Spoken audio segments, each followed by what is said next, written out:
नमस्कार, कैसे हैं आप सभी। उम्मीद है आप सभी अच्छे होंगे और आपकी पढ़ाई बढ़िया ढंग से आगे बढ़ रही होगी।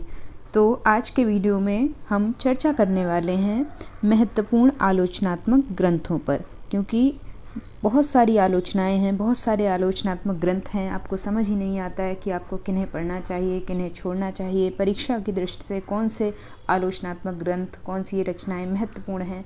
तो इसलिए आपकी तैयारी को आसान बनाने के लिए मैं ये वीडियो लेकर आई हूँ, और ये वीडियो हर बार की तरह आपकी डिमांड पे ही लाया गया है। तो वीडियो को अंत तक देखें। आज के वीडियो के बाद, यानी कि इस टॉपिक से संबंधित आपको कोई अन्य ये वीडियो देखने के पश्चात आवश्यकता नहीं पड़ेगी, और इस वीडियो से आपका कॉन्सेप्ट भी क्लियर होगा, साथ ही साथ आपकी MCQs प्रैक्टिस भी हो जाएगी, ताकि आप खुद को जांच लें, परख लें कि आपकी तैयारी वाकई बढ़िया ढंग से चल रही है या नहीं, कि आप वैसे ही ख्वाबों में बैठे हैं कि हमारी तो तैयारी बढ़िया चल रही है। तो अपने को जांचें, परखें, और मुझसे पहले आप उत्तर देने का प्रयास करें। बाकी मैं तो आंसर्स बताती ही हूँ, और प्रश्न यहीं से पूछे जाएंगे। ये यहाँ क्यों लिखा है? क्योंकि निश्चित तौर से आपको प्रश्न देखने को मिलेंगे इस श्रृंखला को, अगर आपने ईमानदारी से फॉलो किया है और जो चीज़ें मैंने बताई हैं उनको आपने फॉलो किया है। तो चलिए बिना समय ज़ाया किए सीधे हम पहले प्रश्न पर आ जाते हैं, और फिर से कहूँगी कि मुझसे पहले आप उत्तर देने का प्रयास ज़रूर करिएगा। तो आज के वीडियो का पहला प्रश्न आपकी स्क्रीन पे आ चुका है। लिखा है, डॉक्टर बच्चन सिंह के अनुसार हिंदी के पहले आलोचक कौन हैं? बताइए। डॉक्टर बच्चन सिंह, जिनका एक इतिहास ग्रंथ है, साहित्य इतिहास ग्रंथ, हिंदी साहित्य का दूसरा इतिहास, उनके अनुसार, यानी कि उन्होंने हिंदी का प्रथम आलोचक किसे माना है, और उनकी कौन सी आलोचना को हिंदी की पहली आलोचना माना है? क्योंकि प्रथम आलोचक माना है तो उनकी कोई आलोचना भी होगी ना, कोई आलोचना ग्रंथ भी होगा जो पहला आलोचना ग्रंथ होगा हिंदी साहित्य का। डॉक्टर बच्चन सिंह के अनुसार ऑप्शंस देखिए और सही उत्तर का चयन करिए, फिर मैं उत्तर आपको बताती हूँ।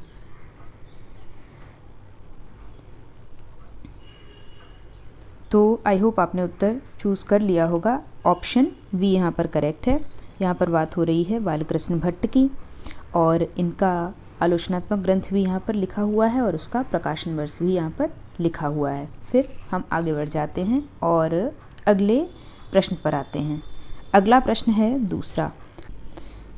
तो आज की वीडियो का दूसरा प्रश्न है, आधुनिक हिंदी आलोचना में तुलनात्मक आलोचना, विभिन्न प्रकार की आलोचनाएं होती हैं ना, तो तुलनात्मक आलोचना का जनक किसे माना जाता है? बताइए।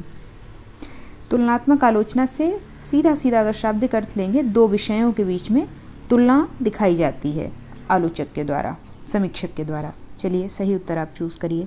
पद्म सिंह शर्मा हैं, या फिर मिश्र बंधु हैं, या फिर कृष्ण बिहारी मिश्र हैं, मतलब मिश्र बंधु में से ही एक हैं ये, और लाला भगवान दी ने। चलिए एक ऑप्शन तो मैंने एलिमिनेट कर दिया, अब आप चूज़ करिए।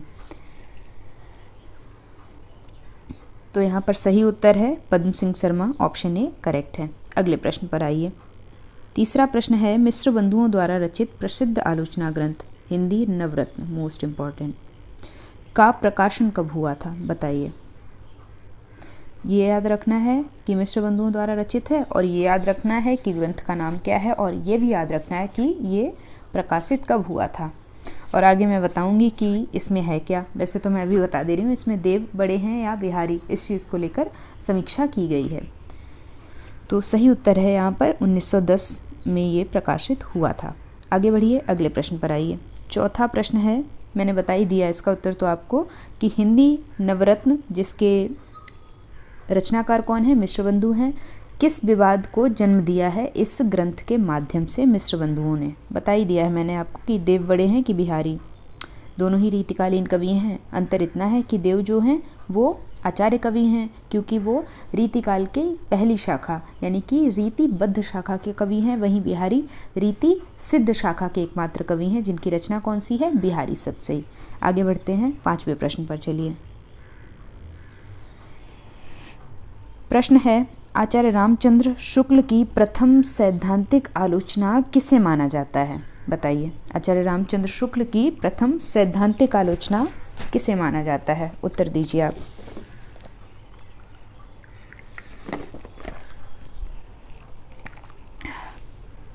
चलिए, फिर आपने उत्तर दे दिया होगा। सही उत्तर क्या है यहाँ पर? काव्य में रहस्यवाद, 1929। आगे बढ़ें। चलिए फिर, और ये भी याद रखना है कि ये जो सारे ग्रंथ हैं आलोचनात्मक ग्रंथ आचार्य शुक्ल के हैं। यहाँ पर रस ऐसे नहीं, ऐसे लिखा जाएगा, इसको आप करेक्ट कर लीजिएगा। बाकी ये महत्वपूर्ण रचना है जायसी ग्रंथावली और गोस्वामी तुलसीदास रसमीमांसा काव्य में रहस्यवाद, चारों ही रचनाएं जो हैं आलोचनात्मक ग्रंथ स्टार मार्क करिए। आगे बढ़िए, छठे प्रश्न पर आइए। मैच द फॉलोइंग टाइप का क्वेश्चन है। यहाँ पे मैंने ऑप्शंस डाल दिए हैं क्योंकि पिछला वीडियो जो था निबंध से संबंधित उसमें मैंने ऑप्शंस नहीं डाले थे, उसके पीछे मैंने आपको कारण बताया था, लेकिन फिर भी मैंने समय निकाला और ऑप्शंस यहाँ पर रख दिए हैं ताकि आपको कोई परेशानी नहीं होनी चाहिए। यहाँ पे आपको सूची 1 को सूची 2 से सुमेलित करना है। सूची 1 में आलोचनात्मक ग्रंथ दिए गए हैं, वहीं सूची 2 में ग्रंथकार यानी कि रचनाकार का नाम दिया गया है। सही चयन करिए, आपके पास समय है 4 से 5 सेकंड का।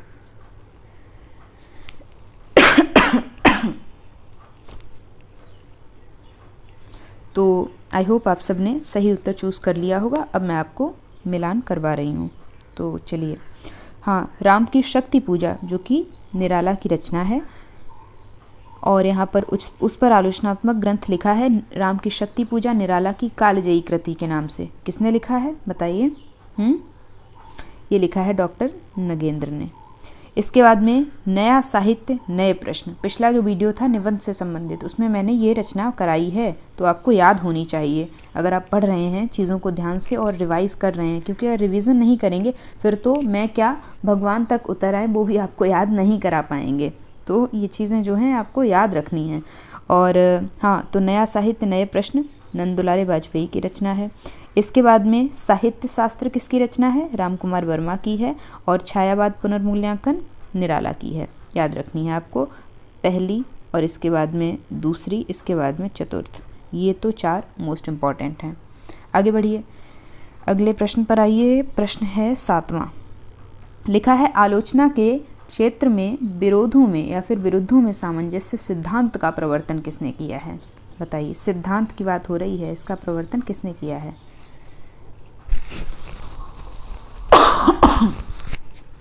तो 7वें प्रश्न का सही उत्तर है ऑप्शन सी, आचार्य रामचंद्र शुक्ल जी। आगे बढ़िए, 8वें प्रश्न पर आइए। 8वां प्रश्न है, एक कथन दिया गया है, लिखा है काव्य आत्मा की संकल्पनात्मक अनुभूति है। ये कथन किसका है बताइए? अगर आप कहेंगे तो मैं हिंदी साहित्य के प्रमुख कथन और जो काव्य पंक्तियाँ इत्यादि हैं परीक्षाओं में बार बार पूछी जाती हैं, अगर आप कहेंगे तो उससे संबंधित भी एक वीडियो ले आऊँगी। आपकी मदद होती रहनी चाहिए निरंतर, जो मुझे लगता है वो तो मैं खुद की तरफ से करती ही रहती हूँ। बाकी आप भी बताइएगा कि आपको इस तरह का वीडियो चाहिए या नहीं। तो फिलहाल इस प्रश्न का उत्तर दीजिए। तो ये जो कथन है किसका है? छायावाद के प्रमुख आधार स्तंभ जयशंकर प्रसाद जी का। आगे बढ़ते हैं, 90 प्रश्न पर आइए। 9th क्वेश्चन है, पंत यानी कि सुमित्रानंदन पंत की बात हो रही है, प्रकृति के सुकुमार कवि। इनकी किस रचना की भूमिका को छायावाद का मैनिफेस्टो या फिर घोषणा पत्र माना जाता है? बताइए। घोषणा पत्र से तात्पर्य होता है कि छायावाद का शुभारंभ ही उनकी उस रचना से माना गया है। सही उत्तर दे दिया आपने? चलिए, मैं मान के चल रही हूँ दे दिया होगा। ऑप्शन सी यहाँ पर करेक्ट है, पल्लव। आगे बढ़िए, 10वें प्रश्न पर आइए। 10वां प्रश्न है, हिंदी साहित्य 20वीं शताब्दी मोस्ट इम्पॉर्टेंट सन 1942 में प्रकाशित किसकी प्रमुख आलोचनात्मक कृति है? ये भी क्वेश्चन मैंने पिछले वीडियो में कराया है। तो किसकी आलोचनात्मक कृति है? नंद दुलारे वाजपेयी की। ऑप्शन भी यहाँ पर करेक्ट है। 10वें प्रश्न का याद रखना है, इम्पॉर्टेंट है ये रचना। 11वें प्रश्न पर आइए। 11वां प्रश्न है, देव बड़े हैं या बिहारी? विवाद से संबंधित आलोचकों और उनकी कृतियों का मिलान कीजिए। सबसे पहले ये याद रखना है कि किन किन आलोचकों ने इस मतलब ये जो विवाद था इसमें भाग लिया था। तो नाम याद रखने हैं, पद्म सिंह शर्मा, कृष्ण बिहारी मिश्र और लाला भगवान दीन। ठीक है, ये 3 नाम आपकी जबान पे होने चाहिए, आपको कंठस्थ होने चाहिए। अब यहाँ पर मिलान करिए, इनकी किस आलोचनात्मक कृति ने इन्होंने ये तुलना की है।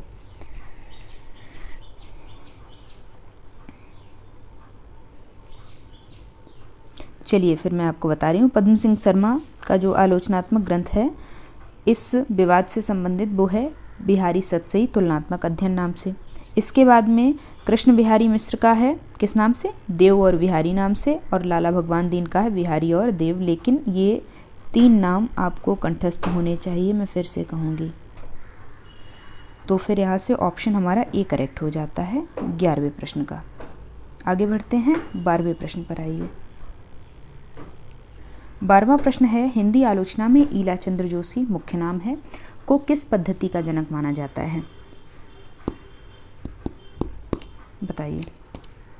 ईला चंद्र जोशी जो हैं वो मनोविश्लेषणवादी आलोचनाएं लिखा करते थे। आगे बढ़िए 13वें प्रश्न पर आइए। प्रश्न है, कबीर आलोचनात्मक कृति है, 1941 में प्रकाशित। ये नहीं याद रखेंगे तो भी चल जाएगा, जो याद रखना है वो ये कि हिंदी साहित्य की भूमिका और कबीर, ये 2 रचनाएं नाम याद रखने हैं। शीर्षक किसकी प्रसिद्ध आलोचनात्मक कृतियां हैं, बताइए।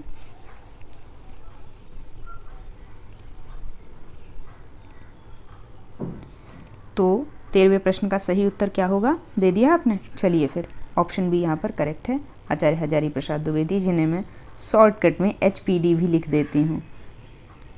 मतलब आप नहीं लिखेंगे कोई बात नहीं, लेकिन मैंने जस्ट लिख दिया है। आगे बढ़िए 14वें प्रश्न पर आइए।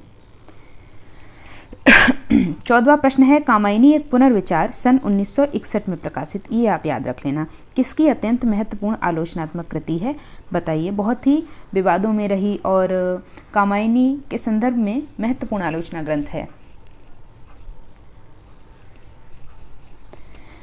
स्टार मार्क करिए इसको, और इसका सही उत्तर क्या होगा आपने दे दिया होगा, ऑप्शन बी, यानी कि ये मुक्तिबोध की आलोचनात्मक कृति है। इंपॉर्टेंट है, मार्क कर लीजिएगा।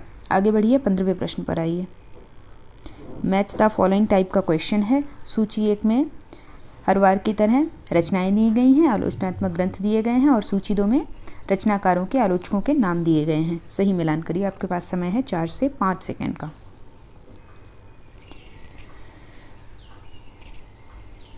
तो 15वें प्रश्न का सही उत्तर क्या होगा आपने दे दिया। चलिए फिर मैं आपको बता रही हूँ, जो आपको पता है हर बार मैं कहती हूँ उनको पहले मिलाने का प्रयास किया करिए। तो अनुभय सांचा किसका है, बताइए। अनुभय सांचा किसकी रचना है, और निराला काव्य का पुनर्मूल्यांकन किसकी रचना है, वाद विवाद संवाद किसकी रचना है, और प्रेमचंद और उनका युग किसकी रचना है। तो आइए, अनुभय सांचा मैनेजर पांडे की रचना है, प्रमुख आलोचक हैं हिंदी साहित्य जगत के। इसके बाद में निराला काव्य का पुनर्मूल्यांकन, निराला काव्य का पुनर्मूल्यांकन किसकी रचना है, तो ये है धनंजय वर्मा की रचना। इसके बाद में वाद विवाद और संवाद नामवर सिंह, प्रेमचंद और उनका युग रामविलास शर्मा। चारों ही रचनाएं महत्वपूर्ण हैं, याद रखिएगा आप।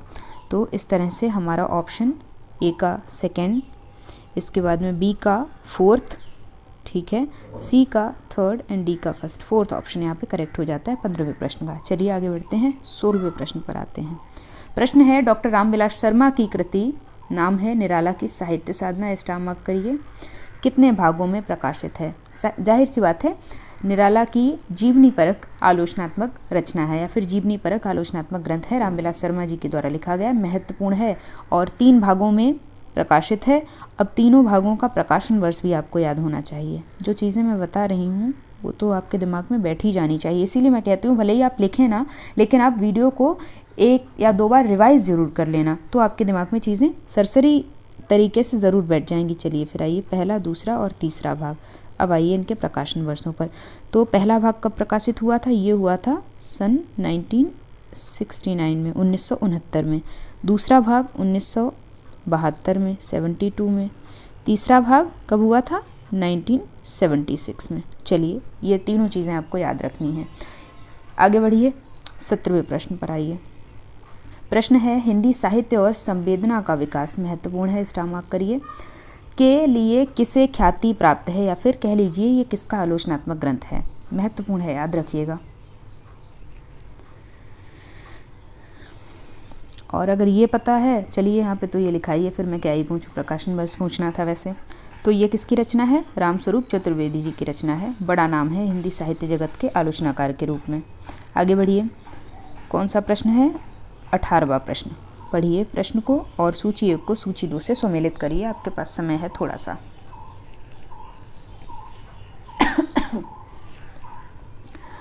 तो आपने उत्तर दे दिया होगा, मैं आशा करती हूँ। अब मैं उत्तर आपको बता रही हूँ। तो एक और विद्वान दिए गए हैं, फिर आलोचक दिए गए हैं, वहीं दूसरी ओर उनकी विशेषता दी गई है कि वे किस प्रकार की आलोचना के अंतर्गत आते हैं।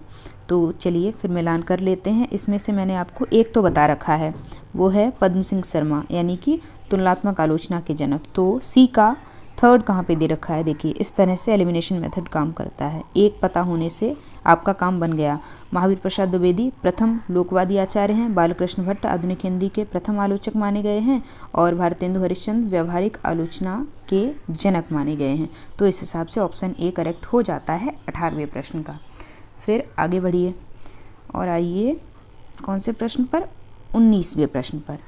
नई कविता के प्रतिमान सन 1957 में प्रकाशित, इसके लेखक कौन हैं? कंफ्यूज नहीं होना है।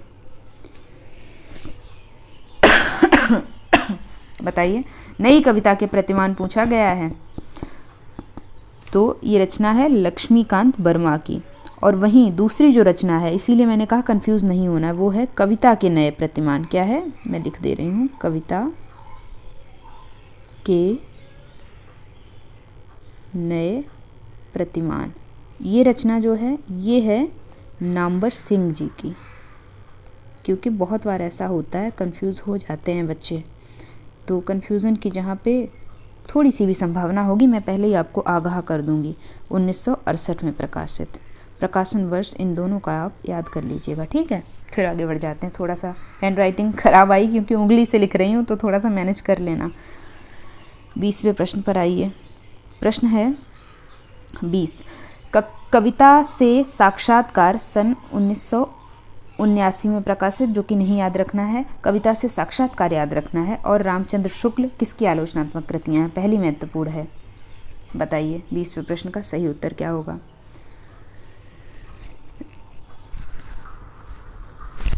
तो 20वें प्रश्न का सही उत्तर क्या हुआ? मलयज की दोनों ही रचनाएं हैं। जो याद रखनी है वो मैंने स्टार मार्क कर दी है। 21वें प्रश्न पर आइए। प्रश्न है कविता के नए प्रतिमान। देखिए अभी मैंने बताया था, और दूसरी परंपरा की खोज, दोनों मोस्ट इंपॉर्टेंट हैं। किसकी आलोचनात्मक कृतियां हैं अब तो आपको पता ही होगा, डॉक्टर नामवर सिंह की। ऑप्शन भी यहाँ पर करेक्ट है। इनकी एक और रचना आपको याद रखनी है, छायावाद, और एक है कहानी नई कहानी, ठीक है। आगे बढ़िए, 22वें प्रश्न पर आइए। 22वां प्रश्न है नामवर सिंह की किस कृति को कहानी विधा पर महत्वपूर्ण आलोचना माना गया है? अभी मैंने आपको बताया कहानी नई कहानी की बात हो रही है। बाकी इनकी ये तीनों रचनाएं भी महत्वपूर्ण हैं, ठीक है। आगे बढ़िए, 23वां प्रश्न है, 23वां ही है ना? हाँ, 23वां प्रश्न है सूची 1 को सूची 2 से सुमेलित करना है। सूची 1 में रचनाकारों की रचनाएं दी गई हैं, आलोचना ग्रंथ दिए गए हैं। वहीं सूची 2 में रचनाकारों के आलोचकों के नाम दिए गए हैं। सही मिलान करिए, जो पता है उनको पहले मिलाइए। कुछ तो पता होंगे ही। कविता से साक्षात्कार तो मैंने अभी बताया है कुछ देर पहले ही।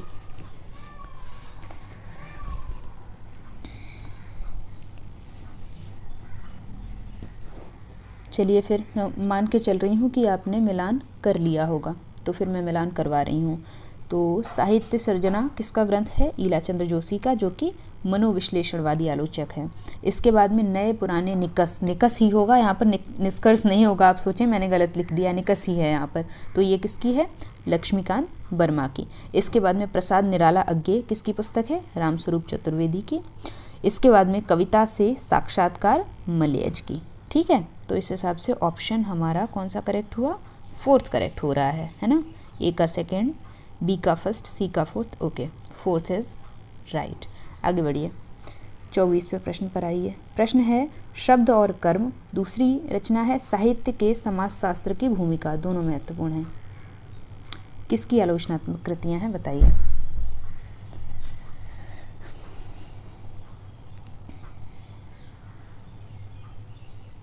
तो सही उत्तर क्या होगा? Option B, manager Pandey. बड़ा नाम है हिंदी साहित्य जगत का, याद रखना है। आगे बढ़िए, कौन सा प्रश्न है? 25वां प्रश्न है लोकवादी तुलसी और हिंदी साहित्य का सरल इतिहास के लेखक कौन है? दूसरी रचना के माध्यम से आप उत्तर दे लेंगे।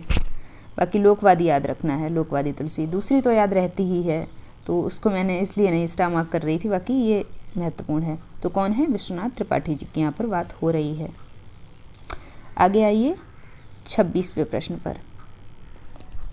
प्रश्न है, लक्ष्मीकांत वर्मा यानी कि एक और आलोचकों के नाम दिए गए हैं, दूसरी ओर उनकी कृति दी गई है, आलोचनात्मक कृतियाँ। बताइए सही उत्तर क्या होगा। सही उत्तर चूज करिए मिलान करते हुए।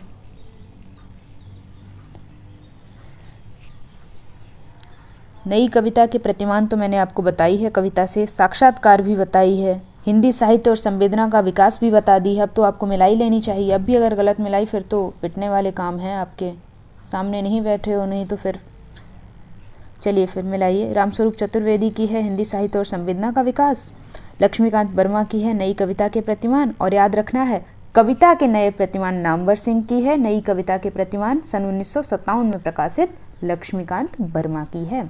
इसके बाद में मलयज की कविता से साक्षात्कार अभी कराई है, विजयदेव नारायण शाही की जायसी पर है, मतलब जायसी के नाम से ही है। तो यहाँ से ऑप्शन कौन सा करेक्ट बना हमारा 26वें प्रश्न का? ऑप्शन यहाँ पर ए करेक्ट हो रहा है। चलिए फिर आगे बढ़ते हैं। 27वें प्रश्न पर आइए। तुलसी के हिया हेरी किसकी महत्वपूर्ण आलोचनात्मक कृति है? स्टार मार्क करिए। किसकी है? विष्णुकांत शास्त्री की है। ऑप्शन बी करेक्ट है। अगले प्रश्न पर आइए। 28वां प्रश्न है, सूची 1 को सूची 2 से सुमेलित करना है, जल्दी से करिए। एक और लेखक दिए गए हैं, दूसरी ओर उनका आलोचनात्मक ग्रंथ दिया गया है। थोड़ी फुर्ती दिखाइए। यहाँ पे भी आप कर लेंगे, मैं करा चुकी हूँ, इनमें से 3 मैंने आपको बता दी हैं, गलत नहीं करना आप। चलिए फिर पद्म सिंह शर्मा की मैंने आपको बताई है, तुलनात्मक आलोचना की शुरुआत इन्हीं से हुई है, बिहारी सतसई तुलनात्मक अध्ययन। डी का 4 कहाँ पे दे रखा है? सिंगल ऑप्शन में दे रखा है, एलिमिनेशन मेथड इसे कहते हैं। अब आपको कुछ ही नहीं पता होगा तो फिर तो आपका भगवान भी भला नहीं कर सकता है, कुछ तो पता होना चाहिए ना। और इसके बाद में बाकी मिला लेते हैं। मिस्टर बंधु हिंदी नवरत्न, बिहारी बड़े हैं या सतसई, बिहारी या देव में से कौन बड़ा है। इसके बाद में अयोध्या सिंह उपाध्याय हरिऔध की कौन सी है? रसकलश। और इसके बाद में जगन्नाथ दास रत्नाकर समालोचनादर्श। आगे बढ़िए 29वें प्रश्न पर आइए। लिखा है अकथ कहानी प्रेम की कबीर की कविता और उनका समय सन 2010 में प्रकाशित के लेखक कौन है? ज़्यादा महत्वपूर्ण नहीं है लेकिन फिर भी हो सकता पूछ ली जाए, इसलिए मैंने एड ऑन कर दी है। 2010 में प्रकाशित हुई है, बताइए, उसी हिसाब से अंदाज़ा लगाइए, क्योंकि कई बार समय काल के हिसाब से भी हम अंदाज़ा लगा पाते हैं कि ये किसकी रचना होगी। किसकी रचना है? पुरुषोत्तम अग्रवाल की। ऑप्शन भी करेक्ट है। आगे बढ़िए। प्रश्न है 30वां, रस सिद्धांत और सौंदर्य शास्त्र, अंडरलाइन करिए, इंपॉर्टेंट है। और हिंदी आलोचना की 20वीं शताब्दी, दोनों ही इंपॉर्टेंट है, दूसरी ज़्यादा इंपॉर्टेंट है। कि लेखिका कौन है बताइए? दोनों रचनाएं महत्वपूर्ण हैं।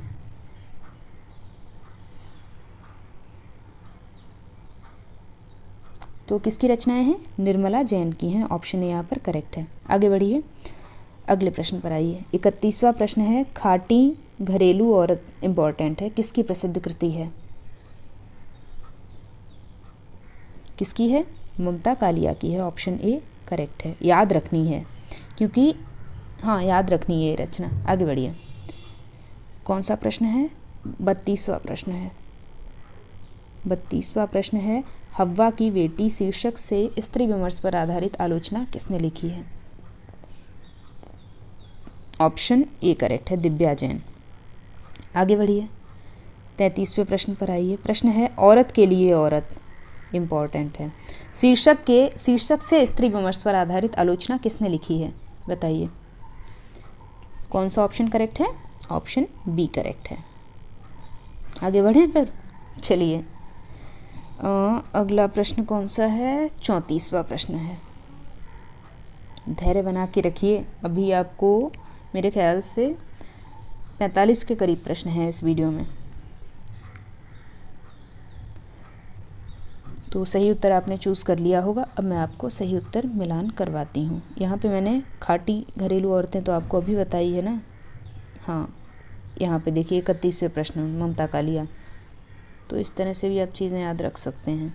चलिए फिर डी का 3rd होगा। देखिए एक पता होने से पूरा आपने मिला लिया है ना। तो इस तरह से चीज़ें याद रखनी है आपको। आगे बढ़िए 35वें प्रश्न पर आइए।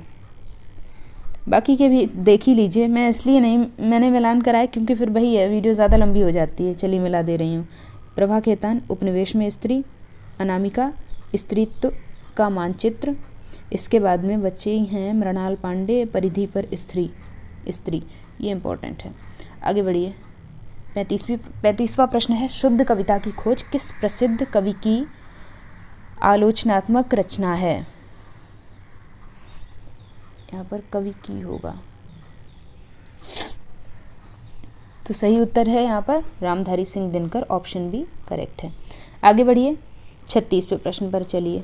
प्रश्न है, आदमी की निगाह में औरत, इम्पॉर्टेंट है। और औरत उत्तर कथा किस प्रसिद्ध आलोचक की कृतियां हैं? पहली इम्पॉर्टेंट है, इसको याद रखिएगा। बताइए, राजेंद्र यादव, अरविंद जैन, सुधीर पचौरी या फिर उपेंद्रनाथ अश्कजी? तो सही उत्तर क्या है? Option A, Rajendra Yadav. आगे बढ़िए 37वें प्रश्न पर आइए। प्रश्न है, सूची 1 को सूची 2 से सुमेलित करना है। सूची 1 में आलोचनात्मक कृतियां दी गई हैं, वहीं सूची 2 में आलोचकों के नाम दिए गए हैं।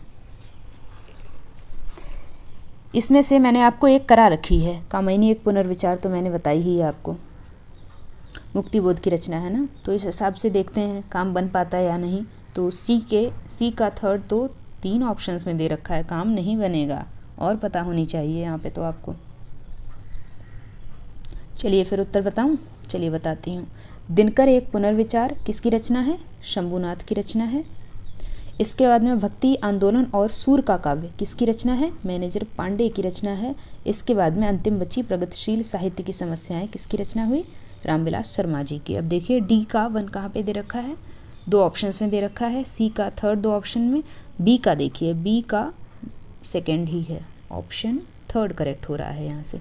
चलिए फिर 38वें प्रश्न पर चलते हैं। 38वां ही है ना? हाँ, 38वां प्रश्न है, इनमें से आचार्य रामचंद्र शुक्ल की आलोचनात्मक पुस्तक कौन सी है? आसान प्रश्न है, और मैंने इस तरह से ये प्रश्न सेट किया है कि आपको उनकी सारी महत्वपूर्ण रचनाएं पता चल जाएं। तो यहाँ पर उपर्युक्त सभी, यानी कि काव्य का रहस्यवाद महत्वपूर्ण है, गोस्वामी तुलसीदास, जयसी ग्रंथावली, भ्रमर गीत सार, रस मीमांसा, सारी ही रचनाएं स्टार मार्क करिए, मोस्ट इम्पॉर्टेंट। ठीक है, आगे बढ़ें फिर 39वें प्रश्न पर आइए। प्रश्न है, हिंदी काव्य में दलित काव्यधारा के लेखक कौन है? हिंदी काव्य में दलित काव्यधारा, तो किसकी रचना है ये बताइए? Mata Prasad, option A correct है। आगे बढ़िए 40वें प्रश्न पर आइए। प्रश्न है, एक और आलोचक दिए गए हैं, दूसरी ओर उनकी पद्धतियां दी गई हैं कि वे किस प्रकार के आलोचक थे। तो ये प्रश्न हो चुका है शायद, चलिए मिलान कर लेते हैं क्योंकि मुझे याद आ नहीं रहा है। ईलाचंद्र जोशी मनोविश्लेषणवादी आलोचक हैं। इसके बाद में हजारी प्रसाद द्विवेदी ऐतिहासिक साहित्य सांस्कृतिक चेतना संपन्न आलोचक हैं। 2 से देखते हैं काम चलता है या नहीं। डी का थर्ड कहाँ दे रखा है? 2 ऑप्शंस में दे रखा है, 2 एलिमिनेट हो गए। सी का फर्स्ट कहाँ पे दे रखा है? सिंगल ऑप्शन में दे रखा है। तो इस हिसाब से 40वें प्रश्न का सही उत्तर ऑप्शन ए हो गया। नंद दुलारे वाजपेयी सौष्ठववादी और स्वच्छंदतावादी आलोचक हैं। डॉक्टर नगेंद्र रसवादी आलोचक हैं। चलिए फिर ऑप्शन ए करेक्ट हुआ 40वें प्रश्न का। 41वें पर आइए। अब तो आपका वीडियो एंड होने वाला है, फिर आपकी छुट्टी हो जाएगी। चलिए, समालोचना समुच्चय और कालिदास की निरंकुशता दोनों इम्पॉर्टेंट हैं के लेखक कौन हैं? एक और यहाँ पे ऐड करिए, तब तक आप उत्तर दीजिए, मैं यहाँ पे लिख दे रही हूँ।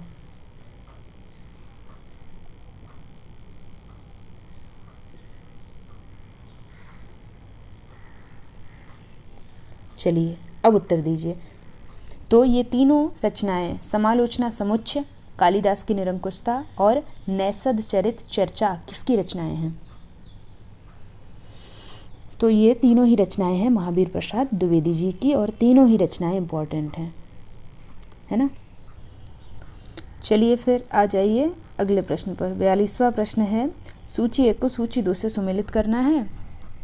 एक और रचनाकारों के नाम दिए गए हैं सूची 2 में, दूसरी ओर उनकी रचनाएं यानी कि आलोचनात्मक ग्रंथ दिए गए हैं। बताइए सही उत्तर क्या होगा? तो सही उत्तर बताइए। चलिए जो पता है उनको पहले मिलाइए। त्रिशंकु तो पता ही होगी, पिछले वीडियो में बताई थी, अज्ञेय की रचना है। इसके बाद में बी का फर्स्ट कहाँ दे रखा है, सिंगल ऑप्शन में दे रखा है, इससे भी काम चल गया वैसे तो, लेकिन पता होनी चाहिए बाकी सारी। अज्ञेय होने का अर्थ किसकी रचना है, तो ये है कृष्णदत्त पालीवाल की। इसके बाद में शब्द और कर्म किसकी रचना है, तो ये है मैनेजर पांडे की, इम्पॉर्टेंट है। इसके बाद में मुक्तिबोध ज्ञान और संवेदना नंदकिशोर नवल की है। तो इस हिसाब से आपका ऑप्शन सेकंड तो करेक्ट हो गया। अब जो याद रखनी है वो त्रिशंकु इम्पॉर्टेंट है, शब्द और कर्म भी इम्पॉर्टेंट है, बाकी तो सभी इम्पॉर्टेंट है, लेकिन मैं इम्पॉर्टेंट में भी इम्पॉर्टेंट आपको बता देती हूँ। तो आज के वीडियो में हमने कुल, अगर सीक्वेंस वाइज देखेंगे नंबरिंग की, उस हिसाब से 42 प्रश्न कंप्लीट किए। लेकिन आपको पता है यहाँ पर 42 नहीं, 42 से ज़्यादा, यानी मेरे ख्याल से तो 60 के करीब प्रश्न मैंने कराए हैं। बाकी गिनती तो मैंने भी उतने अच्छे से नहीं की, क्योंकि जो मैच द फॉलोइंग टाइप के क्वेश्चंस होते हैं उनमें तो एक में 4 कवर हो ही जाते हैं। बाकी आपके लिए अब कुछ होमवर्क भी है, यहाँ पर आपको इनके सही जवाब देने हैं। कुल 10 प्रश्न हैं और उत्तर दीजिएगा कहाँ पे, कमेंट सेक्शन में। मैं भी तो देखूं कि आपकी पढ़ाई कितनी चल रही, कि आप कथा सुनने आते हैं और कथा सुन के प्रसाद लेके चले जाते हैं, तो वो काम आपको नहीं करना है, नहीं तो आपका भला कोई नहीं करवा पाएगा। अब जो भला आपका सोच रहा है तो वो काम आप करिए जो आपको बोला जा रहा है। उत्तर दीजिएगा कमेंट सेक्शन में, ठीक है। बाकी यहीं पे चर्चा समाप्त करते हैं। फिर आपको टेलीग्राम चैनल से और जुड़ जाना है, जो कि आपका वन स्टॉप सॉल्यूशन है, क्योंकि वहाँ पे मैं बहुत सारे study material free of cost provide कराती रहती हूँ। आपकी काफ़ी हेल्प होगी, मेरा कोई फ़ायदा नहीं है वहाँ से, आपका ही फ़ायदा है। डिस्क्रिप्शन बॉक्स में लिंक मिलेगी, वहाँ से जुड़ जाइए, या फिर ये स्कैनर स्कैन करके भी आप जुड़ सकते हैं। तो वीडियो यहीं पे एंड करते हैं। पढ़ते रहिए, सीखते रहिए।